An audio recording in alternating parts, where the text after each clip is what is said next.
ప్రశాంతంగా ఉండేటువంటి పులివెందులలో మరొకసారి రక్తాన్ని చిందించడం కోసం అధికార పార్టీ కుయుక్తులు పన్నుతా ఉంది. ఇది ముఖ్యంగా పులివెందుల, ఒంటిమిట్ట 2 మండలాల్లో ప్రజలు గమనిస్తూనే ఉన్నారు.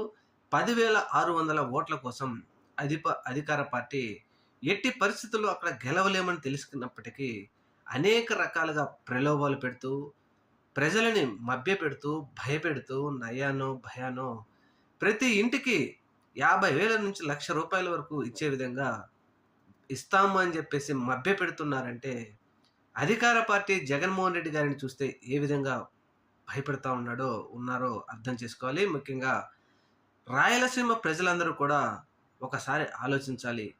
ఎందుకని అంటే జగనన్న ప్రభుత్వం మీకేం చేసింది? ఈ ప్రభుత్వం మీకేం చేసింది? గూండాలు, ఫ్యాక్షనిస్టులు అన్నవారు ఇప్పుడు మళ్ళీ మీ దగ్గరికి వచ్చి ఓట్లు అడుగుతున్నారు.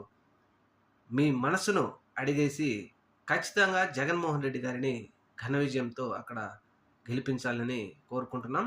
ఖచ్చితంగా పులివెందుల, ఒంటిమిట్ట ప్రజలు ఆ విధంగా వేస్తారని కూడా కోరుకుంటున్నాం.